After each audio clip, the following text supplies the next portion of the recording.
안녕하십니까. 저는 이제 자식 둘 다 출가시킨 후 아내와 오붓한 일상을 보내고 있는 나이 먹은 아저씨입니다. 세월이 정말 빠르네요. 아내를 만나 결혼해서 소꿉장난같이 신혼집을 꾸미던 게 엊그제 같은데 벌써 노후가 눈앞에 성큼 다가왔으니 말입니다. 이 정도 나이쯤 되면 그래도 주변 시선이나 말들에 현혹되지 않고 꿋꿋하게 살아갈 줄 알았는데 아직도 저는 많이 휘둘리고 남의 시선을 의식하는 성숙하지 못한 사람입니다. 아직도 그놈을 떠올리면 우라가 치미는 걸 보니 학창시절의 기억이란 인생을 통틀어 참 중요한 것 같습니다. 학창시절에 저는 숫기도 없고 앉아서 공부만 하는 어리숙한 학생이었어요. 그렇다 보니 힘센 녀석들의 타겟이 되곤 했죠. 그 중에서 가장 짓궂고 사악했던 한 놈이 있었는데 그놈 하나 때문에 학창시절이 정말 고달팠습니다. 세월이 많이 흘렀음에도 그때 당한 괴롭힘은 잊을 수가 없어요.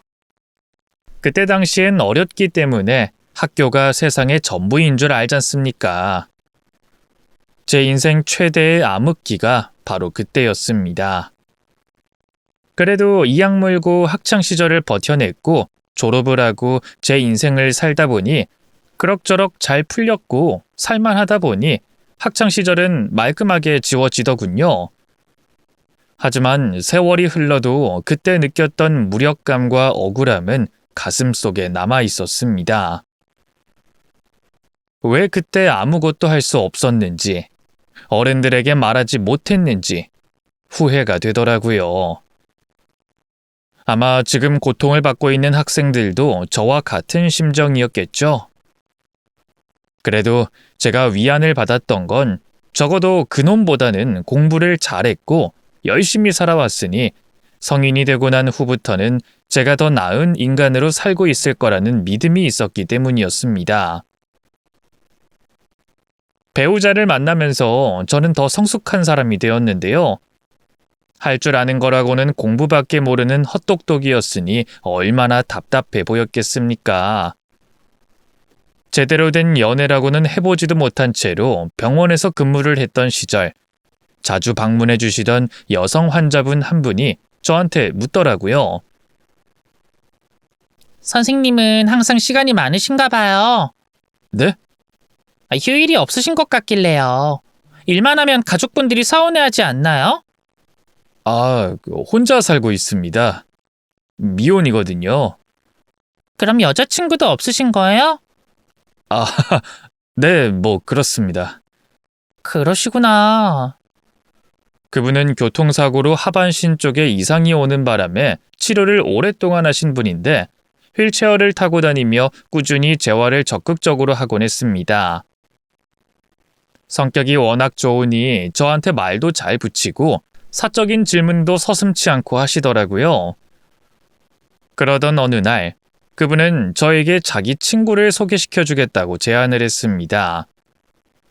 제 친구 중에 진짜 예쁜 애가 한 명 있거든요. 선생님한테 소개시켜주기엔 너무 아까운 친구긴 한데 둘이 너무 잘 어울릴 것 같아서요. 걔가 성격이 엄청나게 순하거든요. 선생님이랑 맞을 것 같아요. 제 절친이니까 특별히 신경 써주셔야 해요. 알았죠? 연애가 하고 싶었던 저는 얼떨결에 그분이 주선한 만남에 응했고 그렇게 지금의 아내를 만나게 됐습니다. 너무 마음에 들어서 제가 졸졸 쫓아다니게 됐네요. 그렇게 2년 연애 끝에 결혼을 했고 저희를 소개시켜준 그 친구분과는 여전히 잘 지내고 있습니다. 둘은 중학생 시절부터 쭉 친구라고 하더라고요. 그분이 사고를 당했을 때도 옆에서 묵묵하게 자리를 지켜주며 헌신을 했던 사람이 바로 제 아내라고 했어요. 두 사람의 각별한 우정을 누구보다 잘 알았기 때문에 결혼 후에도 저는 그 친구를 자주 불러서 시간을 가지곤 했습니다. 무슨 일이 생기거나 위급 상황이 있을 때마다 10분 대기조가 되어 늘 도움을 주겠다고 했죠. 어리숙하고 숙기도 없는 저를 장가까지 보내줬으니 얼마나 은인입니까? 시간은 흐르고 흘러 어느새 제 인생의 보물인 아들과 딸이 둘 다 의사가 됐을 땐 이제는 나도 할 만큼 했다는 생각이 들더군요. 둘에게 어떤 직업을 가지라고 강요한 적도 없었고 권유한 적도 없었어요. 그래도 제가 하는 일을 따라한 걸 보면 아빠가 하는 일이 아주 형편없어 보이진 않았나 보다 싶어서 뿌듯하기도 했네요. 깨물어 안 아픈 손가락 없다지만 솔직히 말하자면 저에겐 딸이 조금 더 각별했습니다. 태어날 때부터 저체중으로 태어나서 잔병 치레를 많이 하며 자랐거든요. 어딜 내놔도 항상 걱정이 되고 초조하고 어떤 놈이 데려갈까 조마조마하고 이런 게 아빠의 마음일까요? 유별난 딸바보였던 저는 딸 걱정을 정말 많이 했습니다. 그랬기 때문에 딸이 데려온 남자친구가 마음에 안 들 수밖에 없었죠. 딸의 남자친구는 얼굴이 아주 반반하게 생겼더라고요. 회사원이라고 자신을 소개했는데 어딘지 모르게 깨름직했습니다.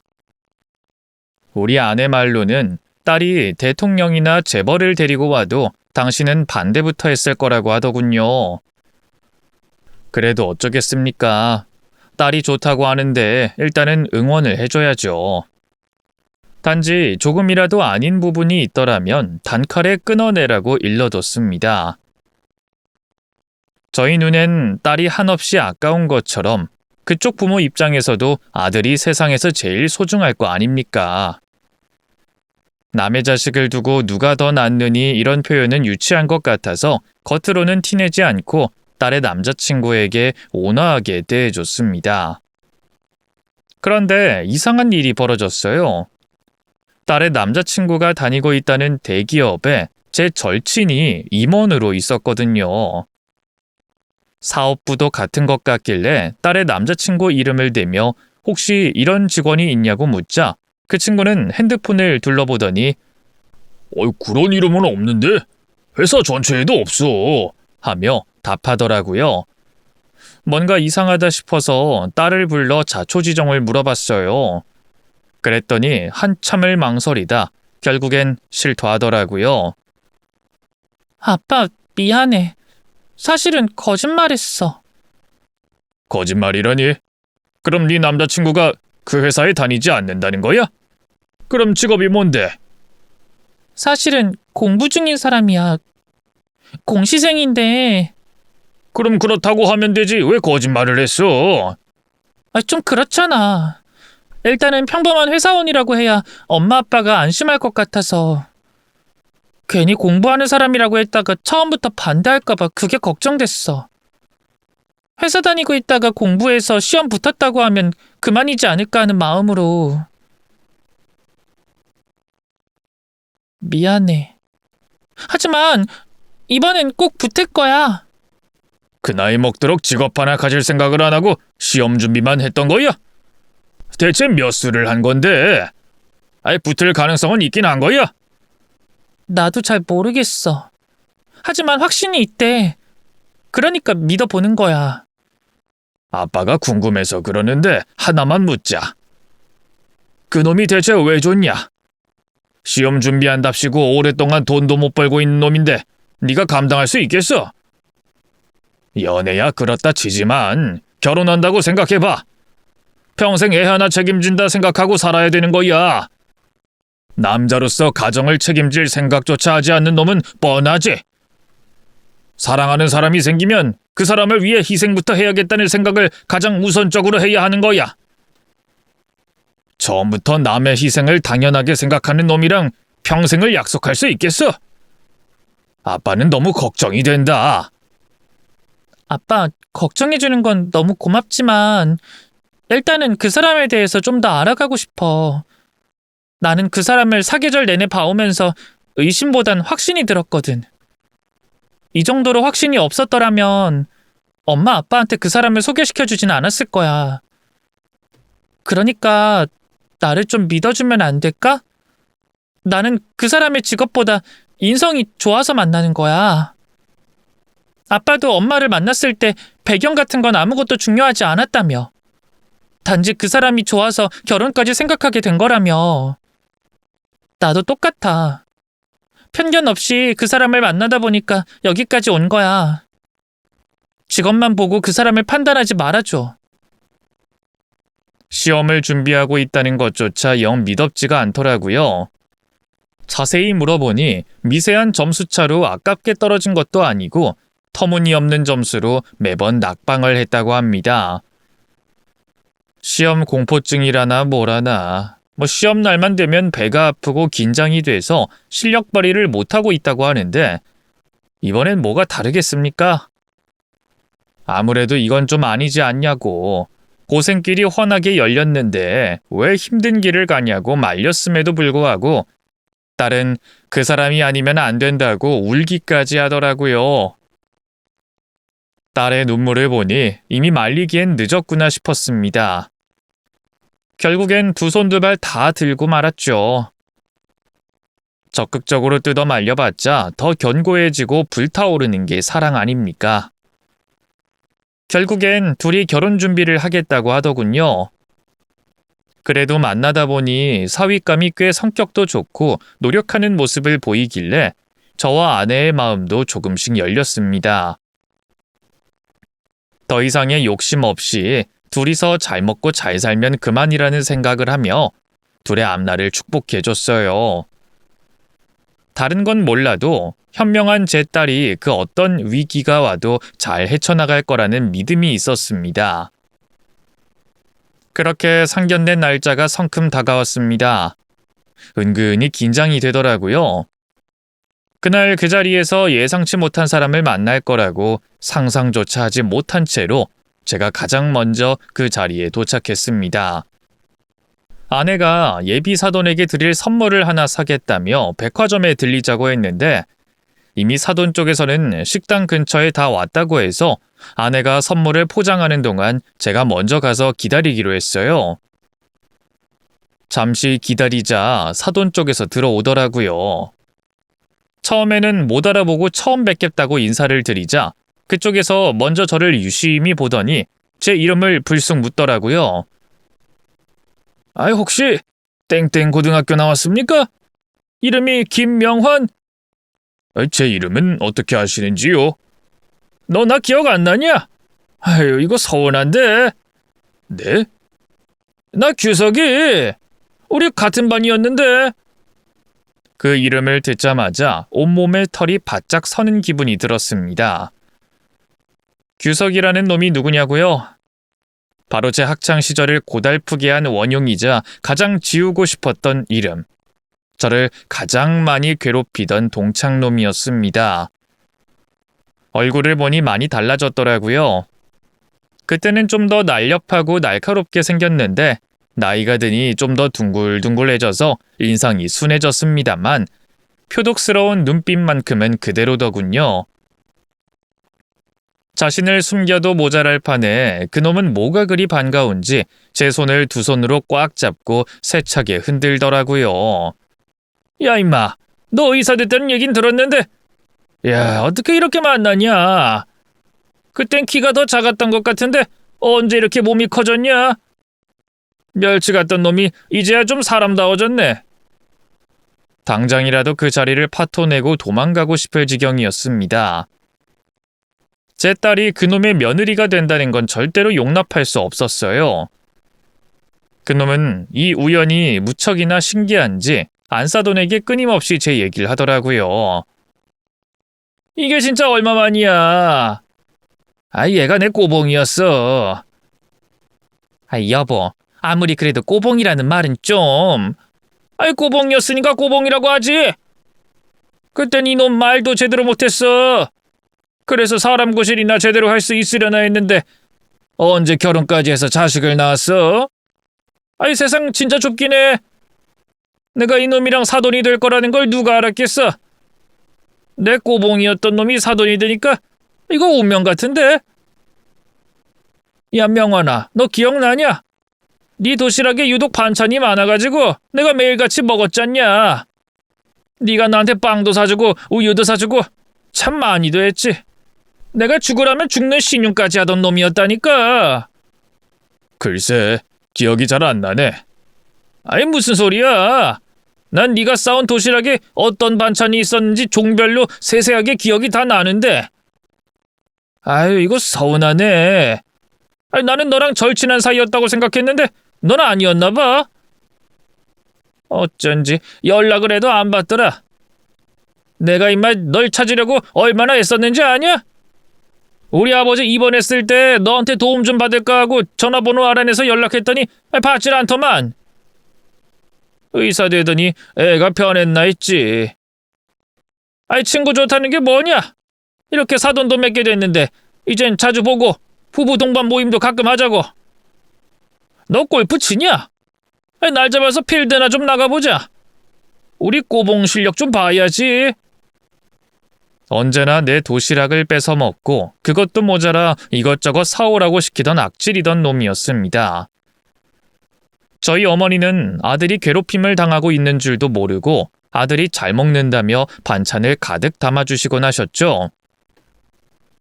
저에겐 지우고 싶은 기억이었고 그놈에겐 아름다운 추억이었나 봅니다. 저를 괴롭힌 것에 대해서 사과는 받지 못할지언정 이제는 나이도 들었으니 점잖아질 거라고 생각했지만 그놈은 여전히 거만하고 경솔했어요. 그래도 딸이 상견례라고 식당까지 빌려서 자리를 마련해줬는데 그 자리를 제가 파토낼 순 없었습니다. 일단은 이 자리를 최대한 무난하게 끝내고 집에 가서 딸과 진지하게 이야기해볼 생각이었어요. 그리고 잠시 후 제 아내가 뒤늦게 도착해 식당으로 들어왔습니다. 아유 늦어서 죄송합니다. 하며 아내가 들어온 순간 동창놈의 표정이 묘하게 차가워지는 걸 느꼈어요. 아내도 살짝 멈칫하더라고요. 그리고 한동안 아무 말이 없었습니다. 안 싸더니 인사를 하며 분위기를 띄우려 노력했지만 바닥까지 가라앉은 분위기는 좀처럼 띄워지지 않았어요. 그리고 잠시 후 아내가 동창놈에게 말을 걸더라고요. 설마 했는데 자세히 보니 맞네. 오토바이 맞죠? 아니 무슨 말씀을 하시는 건지 잘... 맞잖아요. 얼굴 보니까 딱 알겠는데. 그렇게 연락했을 땐 무시하더니 이렇게 만나게 됐네요? 연락을 안 받으려고 한 게 아니라 바빴습니다. 그리고 그때 일은 다 끝난 걸로. 끝나긴 뭐가 끝나요? 그쪽이 끝났다고 결론 내리면 그만이에요? 내 친구는 아직도 고통받고 살고 있는데 그쪽은 이렇게 잘 살고 있었네요? 솔직히 그게 제 탓이었습니까? 그때도 말씀드렸지 않습니까? 갑작스러운 사고였다고요. 오토바이로 사람 치고 도망가 버린 게 그냥 사고였다고요? 그쪽이 내 친구를 방치하지만 않았어도 이렇게까지 되진 않았어요. 차라리 일찍 병원에 데려갔더라면 내 친구 장애인으로 살진 않았을 거라고요. 아직도 내 친구 휠체어 타고 생활하는데 그쪽은 반성도 안 하고 사과도 안 했잖아요. 진심으로 고개 숙이고 사과라도 했으면 이렇게 분하진 않았지. 내가 10년 넘게 그쪽한테 사과 받아내려고 얼마나 애썼는지 알아요? 그 이야기는 일단 접어두고 오늘은 상견례가 목적이니 거기에 집중합시다. 됐어요. 상견례고 뭐고 다 집어치워요. 더 이상 얘기하고 싶지도 않네요. 봐요. 사람 불러다가 지금 뭐 하는 짓입니까? 사고 났던 게 언제적인데 왜 아직까지 사람을 못 살게 구냐고요? 막말로 내가 사고 내고 싶어서 냈습니까? 그쪽 친구가 장애인이 된 건 유감이지만 내가 일부러 그랬냔 말입니다. 그리고 내가 반성을 했는지 안 했는지 그쪽이 어떻게 합니까? 사람 마음속을 들여다볼 수 있는 능력이 있는 것도 아니면서 말 함부로 하지 맙시다. 그리고 사돈 맺을 사람들끼리 얼굴 붉히는 건 좀 아니잖아요. 남의 집 귀한 아들 사위로 맞이하려면 적어도 매너와 에티켓은 겸비하고 오셨어야죠. 이러면 저도 곤란합니다. 누가 그쪽이랑 사돈 맺는데요? 어디서 양아치 같은 게 우리랑 사돈을 맺으려고 해? 우리 집 귀한 딸 그쪽한테 못 보내니까 그런 줄 알아요. 이봐요! 말 조심해요. 사람 보고 양아치라니. 분위기는 순식간에 살벌해졌습니다. 저와 아내를 주선해준 친구분의 사고는 그야말로 끔찍했습니다. 오토바이를 타고 배달을 가던 한 남자에게 뺑소니를 당했는데 사람을 치고 그대로 도망을 가버리는 바람에 수습이 늦어졌고 그 길로 아주 힘든 세월을 보냈어요. 한 사람의 인생을 망가뜨려 놓고 그놈은 사과조차 하지 않았고 보상도 제대로 하지 않은 채로 도망만 다녔다고 들었습니다. 제 아내는 친구분 대신에 이리저리 알아보며 고생을 했지만 아무것도 해줄 수 있는 게 없었어요. 일단 상대방과 연락이 닿아야 뭘 하더라도 했을 텐데 작정하고 도망간 놈을 어떻게 찾을 수 있었겠습니까? 저도 너무나도 잘 알고 친했던 사람인지라 남일 같지 않아서 마음이 너무 아팠어요. 그런데 그놈이 내가 알던 이놈이었다는 게 정말 놀랍고 충격적이더라고요. 동창놈은 아주 뻔뻔하게 상견례를 이어서 하려고 하더라고요. 바로 그때 안사돈 되시는 분이 동창놈에게 물었습니다. 여보, 그게 무슨 소리예요? 사고라니? 뺑소니라니? 진짜로 사람을 치고 도망갔다는 말이에요? 아니, 그게 살짝 부딪힌 거였어. 난 그 사람이 어떻게 된 줄도 몰라. 난 그냥 오토바이 타고 배달 가고 있던 중이었는데 갑작스레 사고가 난 거였다고. 오토바이? 배달? 당신 배달했었어요? 예전에 그 어릴 때. 그 18살 때부터 시작해서 한 5년 했나 그랬지. 무슨 소리예요? 20살 때 유학 갔다고 하지 않았어요? 나한텐 유학파 출신이라며. 대학을 거기서 나왔다고 했잖아요. 아니 내가 언제 유학이라고 했어. 잠깐 어학연수 간 거지. 나한텐 분명 유학이라고 했잖아요. 우리 친정아버지 배달 일한다고 했을 땐 비웃었으면서 당신은 오토바이 타고 사고까지 낸 거예요? 내가 언제 비웃었어? 그리고 사람 다 모여있는데 지금 그게 중요해? 사람이 말을 하면 제대로 알아듣기라도 하던가. 혼자 착각해놓고 왜 내 탓을 해? 어쨌든 나한테 거짓말한 거잖아요. 그리고 왜 사고를 내놓고 뺑소니를 쳤냐고요? 그놈의 뺑소니 소리 좀 그만해. 한 번만 경고할 거니까 잘 들어. 내 심기 건드리지 마. 오늘 같은 날 괜히 인상 쓰지 말고 웃으면서 넘어가자고. 남자가 살면서 그런 일 한 번쯤은 있을 수도 있지. 뭘 그런 걸 가지고 말꼬리를 잡아. 그리고 살면서 거짓말 안 하는 사람이 어딨어? 그거 가지고 왜 사람 망신을 주나 이 사람아? 생각할수록 화가 나네. 당신은 내가 우스워 보여? 사람들 보는 앞에서 하늘 같은 남편 망신 주면 속이 시원하냐? 나도 여기서 당신 망신 줘봐? 여태까지 당신이 잘못했던 거 여기서 술술 떠벌려 볼까? 동창놈은 흥분을 가라앉히지 못해서 테이블을 주먹으로 내리치더라고요. 보아하니 안사돈에게 숨기고 있었던 게 많았던 것 같은데도 오히려 당당하게 구는 모습이 인상 깊었습니다. 큰 소리를 치면 이기는 거라고 생각하는 전형적인 못난 기질을 타고났기 때문에 그놈은 계속 언성을 높이며 기세를 뽐냈습니다. 괜히 할 말은 없고 찔리니까 안사돈에게 화풀이를 하더라고요. 아무리 그래도 그렇지 배우자에게 저렇게 삿대질을 하고 큰 소리를 내지르는 모습이 보기 불쾌했네요. 상견례장을 엎어버리고 폭력성을 표출하는 동창놈을 보며 더더욱 결심했습니다. 내 딸을 독신으로 키우는 한이 있더라도 이 집안에는 절대로 시집 보내지 말아야 한다고요. 동창놈의 헛소리를 계속 묵묵히 듣고 있던 안사돈은 얼굴까지 시뻘개져서 한계에 다다른 것 같더라고요. 결국엔 일이 터지고 말았습니다. 안사돈은 갑자기 자리에서 벌떡 일어나 가방을 챙기며 말했어요. 오늘은 실례했습니다. 제 남편이 무례한 짓을 저지른 것 같아서 대신 사과드리겠습니다. 자리가 불편해진 것 같으니 오늘은 이만하고 나중에 뵙는 건 어떨지요? 그랬더니 동창놈이 벌떡 일어나더니 안사돈에게 소리를 질렀습니다. 지금 사람 말이 말 같지 않아? 왜 마음대로 자리를 마무리 지어?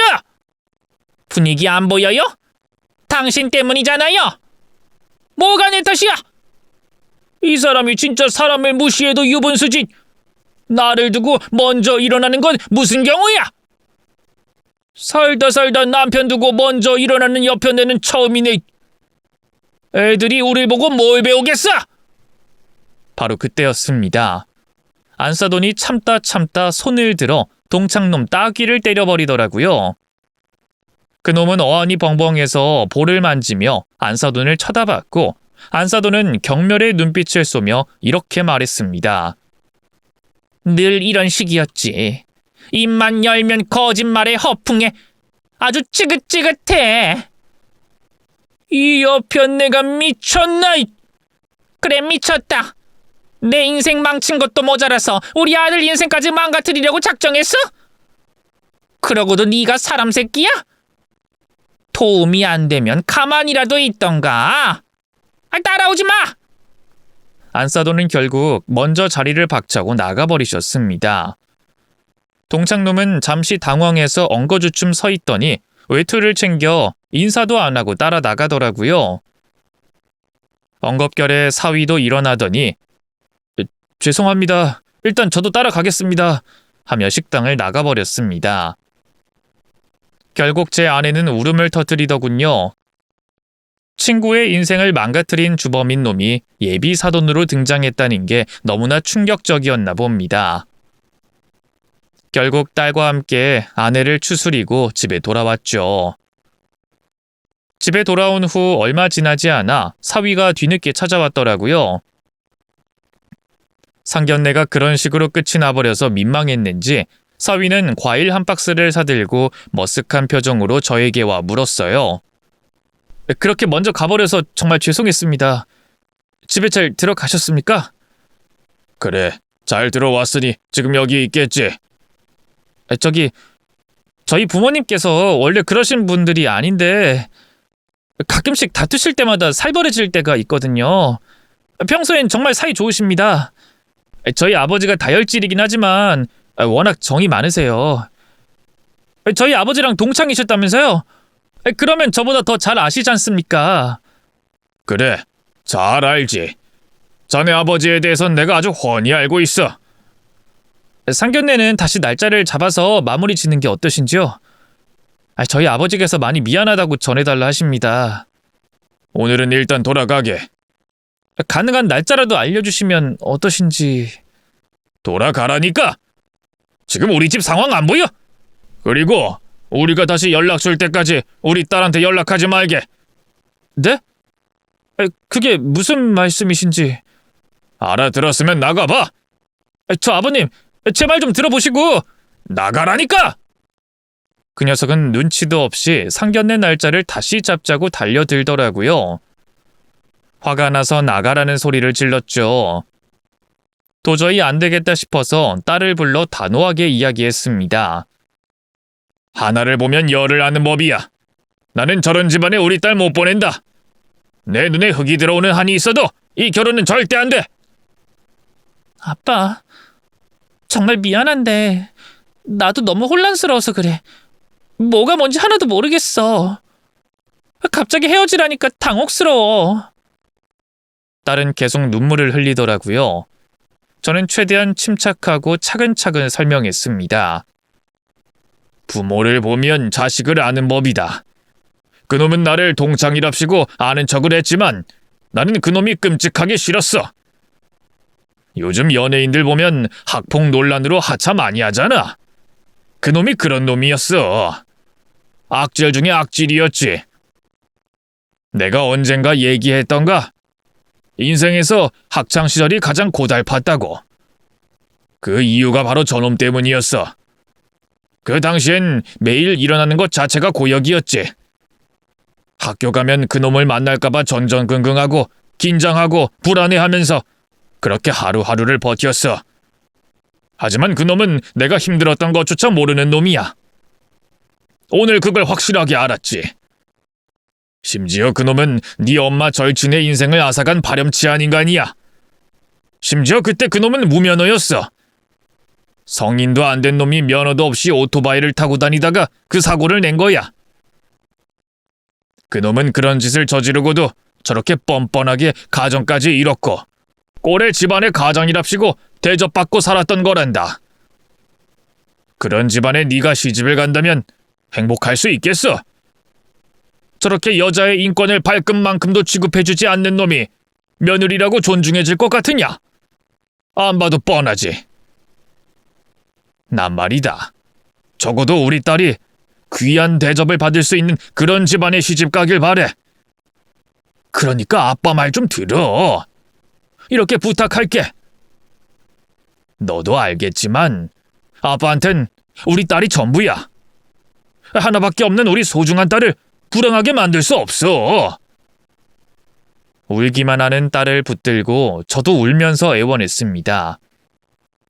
딸은 그렇게 며칠 내내 먹지도 못하고 방에만 틀어박혀 있더니 결국엔 저에게 말을 건네더라고요.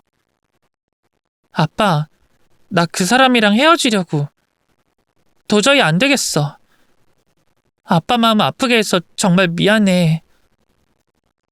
딸 입장에서는 얼마나 갑작스러웠겠습니까? 로미오와 줄리엣도 아니고 결혼까지 생각한 남자의 부모와 자신의 부모가 철천지 원수였다니. 그래도 딸이 납득을 하고 헤어지겠다고 하니 천만다행이었습니다. 만에 하나 제 말을 듣지 않고 결혼을 강행하겠다고 했으면 정말로 골치가 아플 뻔했어요. 아무튼 일은 그렇게 마무리가 되는 듯 했습니다. 하지만 얼마 후 동창놈에게 전화가 걸려왔더라고요. 딱 한 번만 만나달라며 사정을 하길래 지난날에 대한 사과를 하는 줄 알고 자리에 나갔어요. 그랬더니 저를 보며 이런 말을 하더라고요. 야, 우리끼린 어차피 옛날 일이니까 화해하자.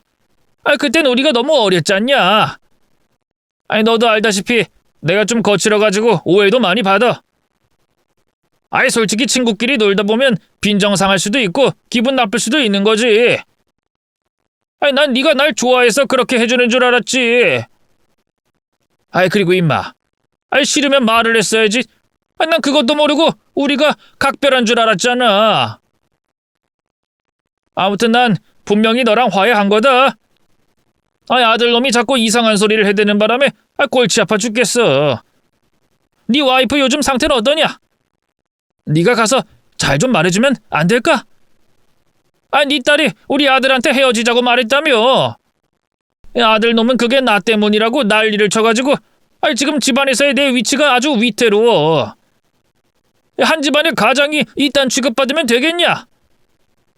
과거에 뭐 사고 한 번 난 게 뭐가 대수라고 거품 물고 난리를 피우는지 원. 그나저나 너는 딸이 남자친구랑 헤어지겠다고 하는데 가만히 있었냐? 네가 뜯어 말렸어야지. 여자가 상견례까지 갔으면 갈 때까지 다 간 거지 어딜 헤어지려고 나서냔 말이야. 그 정도면 임마 이미 결혼한 거랑 마찬가지야. 네 딸 이혼녀 만들고 싶어? 나는 네가 하도 만나달라고 조르길래 진심으로 반성하고 있는 줄 알았어. 근데 넌 여전하네. 반성? 무슨 반성? 뭐 너랑 거칠게 놀았던 거? 아니면 그때 실수로 사고 낸 거? 내가 여기서 뭘 더 어떻게 해야 되는 건데? 뭐 무릎이라도 꿇어? 그러면 뭐가 달라지냐? 나도 억울한 부분이 많어. 나라고 이런 인생 살고 싶어서 살았겠냐? 내가 우리 딸 설득했어. 이 결혼은 절대 안 된다고. 그래서 헤어진 거야. 네가 그랬다고? 그래. 내가 미쳤냐? 우리 딸을 너네 집에 시집 보내게? 결혼은 없었던 일로 할 거니까 너도 네 아들한테 전해. 헛수고하지 말라고. 네가 뭔데 자식들 인생에 이래라 저래라야? 쥐들이 좋으면 결혼하는 거지 뭘 그렇게 간섭하냐? 이미 주변엔 결혼한다고 다 말해놨는데 이제 와서 파혼하면 사람들한테 뭐라고 변명을 해? 그러지 말고 그냥 결혼시키자. 우리 아들같이 든든한 사윗감이 어딨다고. 네 딸 나이도 찼는데 좋은 신랑감 찾기 쉽지 않을걸? 요즘엔 남자들이 갑이야. 좋은 색식감은 널리고 널렸지만 좋은 신랑감은 여자들이 금방 채가는 거 모르냐? 그건 네가 상관할 바 아니고 난 내 딸 파혼시킬 거니까 그런 줄 알아. 너 같은 놈을 사돈이랍시고 평생 대접해줄 바에는 그냥 내 딸 독신으로 키울 거다. 됐냐? 김명환이 많이 컸네. 내 뒤 졸졸 쫓아다니던 멸치 같던 놈 어디 갔어? 의사라고 아주 도도해졌네. 나 따윈 이제 무시하겠다 이거냐? 넌 아직도 학창시절 때를 못 잊었냐? 인생에서 유일하게 잘 나갔을 때가 그때라서 그런가 보지? 사람이 그딴 식으로 살았으면 창피한 줄 알아야지. 어디서 고개를 들고 다녀? 여기가 아직 교실인 줄 알아? 너의 그 졸렬하고 저열한 행동으로 인해서 얼마나 많은 사람들이 피해를 받는지 이제라도 곱씹으며 반성 좀 해라. 그따위로 살다가는 나중에 대접 못 받고 쓸쓸하게 늙어 죽을 것 같으니까. 더 이상 대화를 나눌 필요가 없는 것 같아서 먼저 자리에서 일어났습니다. 그놈이 사과를 할 거라 생각했던 제가 바보였죠. 어떻게 나이가 들어도 한심한 건 변함이 없는지 사람을 무시하는 언행이 너무 열받더라고요. 저는 딸이 결혼을 하든 하지 않든 상관이 없었습니다. 각자 행복한 삶을 살 수만 있다면 미혼이든 기혼이든 뭐가 중요하겠습니까? 하지만 그쪽 집안의 생각은 달랐나 봅니다. 소식을 들었는지 사위가 갑자기 집에 들이닥쳤어요. 대뜸 제 앞에 무릎을 꿇더라고요. 죄송합니다. 결례인 줄 알지만 이렇게 찾아왔습니다. 결례인 줄 알면서 왜 찾아왔어? 지금이 몇 시인 줄 알아? 너무 힘들어서 어쩔 수 없었습니다. 저로선 갑작스러운 이별 통보가 도저히 납득이 안 갑니다. 저 때문이라면 충분히 받아들이겠는데 저희 아버지 때문이라면 더더욱 납득할 수가 없어요. 술 마셨어? 여기까지 술 냄새가 풀풀 나네. 너무 속상해서 한 잔 마셨습니다. 지금 나한테 술 주장하는 거야? 얼마나 억울하면 여기까지 찾아왔겠습니까? 저요, 지혜를 위해서 엄청 노력했습니다. 연애하면서도 제가 얼마나 많이 희생하고 양보했는데요. 그런데 하루아침에 이별이라뇨. 결혼이 코앞인데 이게 대체 무슨 날벼락입니까? 그러지 말고 한 번만 저한테 기회를 주시면 안 될까요? 제가 진짜로 잘하겠습니다. 자네가 잘하고 말 것도 없어. 우린 이미 결정을 내렸고 자네랑 더 이상 만나고 싶지도 않아. 얼마 전까지만 해도 저한테 딸 보낼 테니 잘 부탁한다고 하셨잖아요. 어떻게 사람 마음이 이렇게 쉽게 뒤집힙니까? 약속은 약속이잖아요. 결혼 허락해 주셨으니 그대로 이행하도록 하셔야죠. 다시 한번 말하겠네. 나는 자네 아버지랑 사돈이 될 생각이 없어. 그리고 자네의 무례함을 보니 부자지간의 성향이 비슷한 것 같아서 우리 결정에 더 확신이 생겼을 뿐이야. 왜요? 우리 아버지가 장인어른 보고 꼬봉이라고 한 것 때문에 그러세요? 어릴 땐 다들 그렇게 놀잖아요. 욕도 하고 몸싸움도 하고 다들 그렇게 학창시절 보내는 거 아닙니까? 이런 말 하는 걸 보니 자네 수준이 어느 정도인지 알겠네. 자네는 자네 수준에 맞는 여자를 만나면 될 것 같으니 우리 인연은 여기서 끝내는 걸로 하자고. 아이씨, 과거가 뭐가 어때서요? 그게 뭐 대수입니까? 자네? 지금 뭐라고 했나? 그럼 이 세상 사람들 전부 과거 때문에 파혼당해야 합니까? 누구나 도벽이 있고 폭력적인 부분이 있는 거잖아요. 그리고 그땐 10대 시절이었잖아요. 솔직히 말해서 장인어른은 뭐 과거 없습니까? 숨기고 싶은 부분 있잖아요. 그런데 왜 세월도 많이 흘렀는데 과거에 집착을 하세요? 왜 거기에 얽매여 계시냐고요? 솔직히 삶에서 사돈끼리 얼마나 만나겠습니까? 평생 안 보고 살 텐데 뭐하러 그런 거에 신경을 쓰세요? 중요한 건 사윗감이잖아요. 저 하나만 보시면 되잖아요. 자네가 우리를 이해해주는 척이라도 했으면 이렇게까지 결사반대하진 않았을 거야. 하나를 보면 열을 안다고. 지금 이 사태를 너무나 가볍게 여기는 자네를 보니 우리 집안과는 절대 맞지 않는 사람이라는 걸 깨닫게 되는구만. 학창시절엔 다들 그렇게 거칠게 논다고. 자네도 그렇게 학창시절을 보냈어? 정상적인 사람이라면 그런 학창시절 보내지 않아. 그리고 뺑소니 사고는 더더욱 저지르지 않지. 내가 자네라면 차마 부끄럽고 수치스러워서 고개도 못 들 것 같은데 이렇게 당당히 찾아오는 걸 보니 자네도 아주 형편없는 놈이구만. 다시는 내 딸 앞에 나타나지 말고 연락하지도 말게. 아, 진짜 이러시면 어떡합니까? 저 이 결혼만 바라보고 살았습니다. 이거 파토나면 전 끝장이라고요.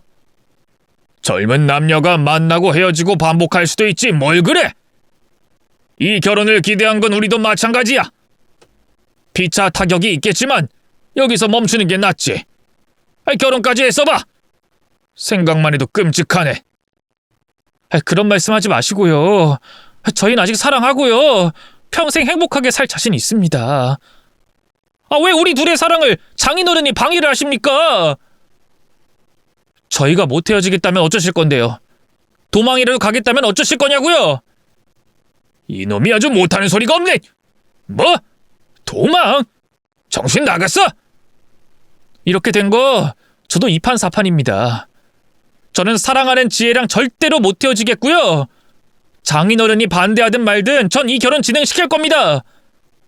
결혼식에 장인어른이 안 오신다고 하시면 혼주석 비워두고 결혼식 올리면 되잖아요. 그게 뭐 어렵겠습니까? 이 자식이 아주 미쳐도 단단히 미쳤구만. 아주 어른한테 못하는 소리가 없어.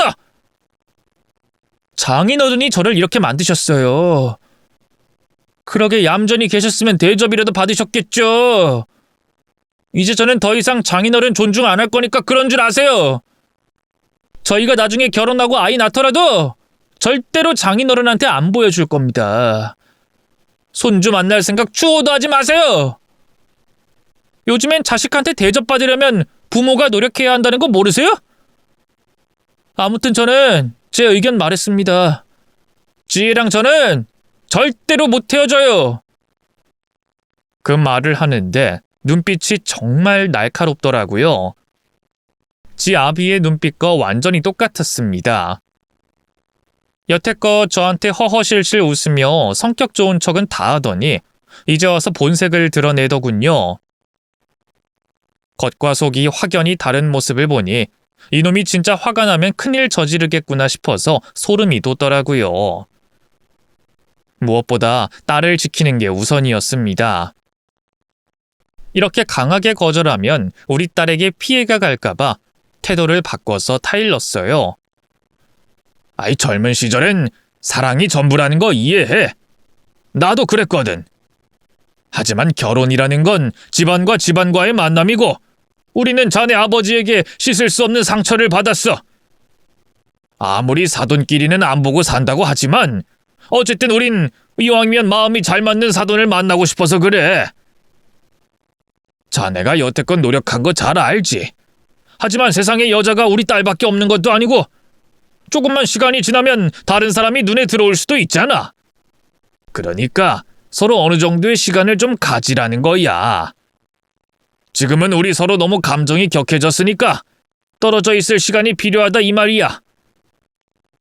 우리 딸도 지금 많이 혼란스러워하고 있기 때문에 혼자 있을 시간이 필요해. 아니, 사랑하는 사이라면서 그 정도는 이해해줄 수 있지 않나? 아니, 자네가 뭐가 부족해서 사랑에 목을 매냔 말이야. 장인어른, 저 정말 지혜 사랑합니다. 세상에서 지혜를 진심으로 사랑해줄 사람은 저밖에 없습니다. 그래, 일단 진정하고 꿀물 한 잔 다 줄 테니 마시고 돌아가. 대충 달래서 집에 돌려보냈습니다. 딸은 작은 방에서 저희가 나눈 대화를 모두 듣게 됐죠. 이 모습을 보고 딸은 남자친구와 완전히 헤어져야겠다는 결심을 했다고 하더군요. 저에게 삿대질을 하고 소리를 지르는 모습을 보고 완전히 정이 떨어졌다고 합니다. 그리고 며칠 후 그놈은 또다시 저를 찾아왔더라고요. 이번엔 선물 하나를 사가지고 정장을 빼입고 와서는 고개를 숙였습니다. 장인어른, 제가 그날은 너무 경솔했습니다. 큰 실수를 저지른 것 같아서 죄송할 따름입니다. 살다 보면 그럴 수 있지. 하지만 다음부턴 그러지 말게. 네, 명심하겠습니다. 할 말 다 했으면 돌아가. 저 지혜 집에 있습니까? 있으면 뭘 어쩌려고. 전화를 안 받길래. 전화를 안 받으면 안 받는 이유가 있겠지. 딱 한 번만 만나게 해주시면 안 되겠습니까? 이대로 헤어지게 될까봐 두렵습니다. 이젠 나더러 둘 사이를 중재라도 해달라는 얘긴가? 자네라면 해주겠어? 만취해서 집에 불쑥불쑥 들어오는 놈을 뭐가 예쁘다고 내 딸이랑 연결까지 해주겠어? 그래도 아량을 베풀어 주시면 안 될까요? 저 지혜한테 꼭 할 말이 있습니다. 모든 게 오해라고 꼭 좀. 바로 그때 딸이 방에서 나왔습니다. 그리고 그놈에게 이런 말을 하더라고요. 오해는 무슨 오해? 네가 그러고도 인간이야? 지혜야, 왜 전화를 안 받았어? 내가 얼마나 걱정했는지 알아? 걱정? 웃기고 있네. 네가 참도 내 걱정을 하겠다. 왜? 다른 여자들은 너 안 만나줘? 그래서 나 찾아온 거야? 오해라니까. 내가 다른 여자를 왜 만나? 그리고 왜 내 말은 안 믿어줘? 다른 사람 말은 듣지 말고 내 말을 믿었어야지. 그리고 나는 너 하나밖에 없어. 너뿐이라고. 양다리도 아니고 문어다리에 요일별로 만나가며 저울질 실컷 해대고 결국엔 나를 선택해준 거라면서? 너무 고맙네. 고마워서 미칠 지경이야. 네 친구의 양심 고백이 아니었으면 평생 몰랐을 뻔했어. 그러게 인맥 관리 좀 잘하지 그랬어. 네 주변 사람들 죄다 너를 싫어하더라? 얼마나 인성이 개차반이면 친구들조차 다 등을 돌릴까? 진짜 아니라니까. 증거가 뻔히 있는데 아니라고? 차라리 솔직하기라도 했으면 이유라도 들어봤을 텐데 이제 더 이상 볼 것도 없네. 우린 여기서 끝이니까 당장 우리 집에서 나가. 그리고 우리 아빠한테 매달리지 마. 사람 귀찮게 하지 말라고. 그래. 솔직하게 얘기할게. 나도 남자인지라 여자들의 유혹에 잠시 흔들렸어. 너랑 싸울 때마다 다른 여자들이 눈에 들어오더라. 하지만 너가 날 외롭게 만들었잖아. 일이 바쁘다고 항상 나를 혼자 내버려 뒀잖아. 기념일마다 약속 취소한 게 누구더라? 나는 뭐 항상 기다리는 사람이야? 물론 바쁜 거 이해해. 하지만 나를 위해 미리 시간을 빼놨어야지. 네가 나를 얼마나 비참하게 만들었는지 알아? 어쨌든 내가 잠시 방황을 했던 건 너랑 결혼을 약속하기 전이었잖아. 그때까진 나도 다른 여자들도 좀 만나볼 수 있는 거 아니야? 결혼하고 와이프한테 충실하면 되는 거잖아. 결국엔 너를 선택했잖아. 나라면 은근히 승리했다는 기분이 들 것 같은데. 내가 쓰레기를 만나고 있었네. 너 여태까지 그딴 식으로 생각하며 날 만났어? 점수까지 매겨가며 여자들을 평가하고 급수 매기면서 그렇게 살았어? 네가 뭔데 남의 인생을 평가해? 말만 그럴싸하게 할 뿐이지 결국엔 바람 피운 거잖아. 동시에 여러 명 만나면서 여자들 농락한 거잖아. 너 따위가 뭔데 사람한테 상처를 줘? 결국엔 나를 선택했으니 된 거라고? 그럼 내가 고마워할 줄 알았어? 감동의 눈물이라도 흘릴 줄 알았냐고? 널 만난 건 내 인생의 치욕이야. 잠시나마 인연을 맺은 것도 기분 더러우니까 앞으론 나 아는 척하지도 마. 원래 없었던 사람으로 살아. 지혜야. 어떻게 나한테 그런 말을 할 수가 있어? 진짜로 나 없이 살 수 있어? 다른 여자 알아봤던 건 정말로 미안해. 내가 반성할게. 하지만 사람은 누구나 한 번쯤 실수할 수도 있는 거잖아. 그냥 한번 액땜 제대로 했다 치고 새로 시작하면 안 될까? 그래도 사람이 반성을 하고 사과를 하는데 한 번쯤은 기회를 줘야지. 사람이 어떻게 그렇게 냉정할 수가 있어? 그리고 솔직히 터놓고 말해서 연애할 때 너도 딴 생각 많이 했잖아. 다른 남자 궁금하고 호기심 생기고 그랬잖아. 사람은 누구나 그래. 단지 결혼하고 나서 의무감으로 억제하는 것뿐이야. 사람 본성은 어쩔 수가 없는 거야. 그리고 우리 여태껏 연애하면서 쌓은 추억이 얼마나 많은데 그걸 다 없던 일로 할 수 있어? 헤어지고 힘들어하느니 그냥 결혼해서 새 출발하는 게 낫지 않겠어? 다른 남자를 만나도 똑같아. 그놈들은 실수 안 할 것 같아? 그리고 이제 와서 결혼을 파토시키는 게 어딨어? 이건 사람에 대한 예의가 아니지. 사람 마음 기대하게 만들어 놓고 도망가면 끝이야? 인간이면 인간답게 약속을 지켜야지. 어떻게 사람이 그래? 지금 누가 누구더러 예의가 아니라는 거야?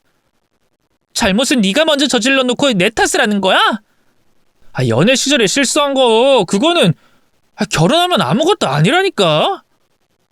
어떻게 이렇게 답답할 수가 있어? 제발 내 말 좀 알아들어. 도저히 참을 수 없었던 저는 벌떡 일어나 그놈에게 다가가 따귀를 때리고 멱살을 잡았습니다. 내 딸을 두고 바람까지 피워! 그것도 여러 명이나 만나면서 비교를 했단 말이야? 너 같은 건 죽도록 맞아야 돼. 오늘 너 죽고 나 죽자!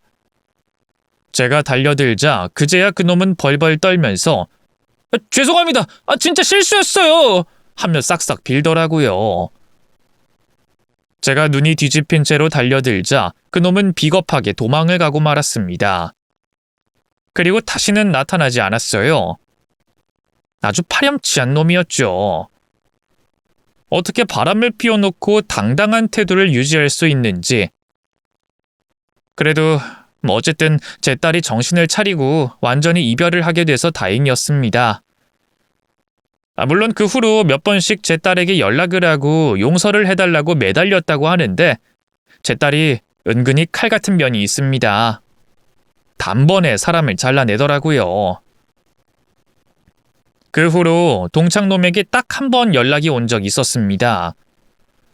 대뜸 전화를 하더니 저한테 미안하다는 말을 건네더라고요. 아마도 아들의 결혼이 파토난 후로 생각이 많아졌나 봅니다.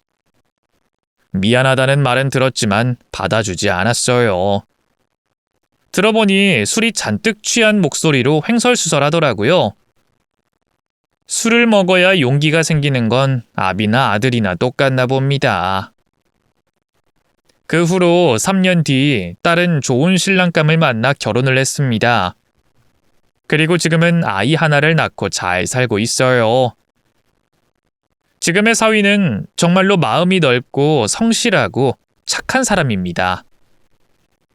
딸도 과거에 그런 놈과 사귀고 나서 깨달은 게 있었는지 그 놈과는 완전히 반대되는 사람을 만나 결혼을 하더라고요. 아빠로서 딸이 좋은 사람을 만나 행복하게 살고 있으니 고마울 따름이죠. 아내는 저한테 말하더군요. 그때 상견례에서 조상신이 몇 번의 신호를 준 거라고요. 우리가 그래도 착실하게 잘 살아왔으니 위기에서 벗어난 거라며 다행이라고 하더라고요. 제 생각도 그렇습니다. 만약 그 동창놈과 저희가 과거에 나쁜 인연이 있지 않았더라면 그놈이 사악한 놈이었다는 걸 몰랐을 거 아닙니까? 그렇다면 아무것도 모른 채로 저희 딸을 결혼시켰을 테고 그 후의 결혼 생활은 정말 고달펐겠죠. 그때를 생각하니 현재에 더욱 감사하게 됩니다. 여러분들도 잊지 못할 기억 하나쯤은 가지고 있으시겠죠? 저는 오늘 이 자리에서 사연을 통해 안 좋았던 기억을 훌훌 털어내고 새 출발을 해보려고 합니다. 지금까지 제 이야기를 들어주셔서 정말 감사드립니다. 좋은 하루 보내시고 여러분들의 가정은 항상 평온했으면 좋겠습니다. 그럼 물러나겠습니다.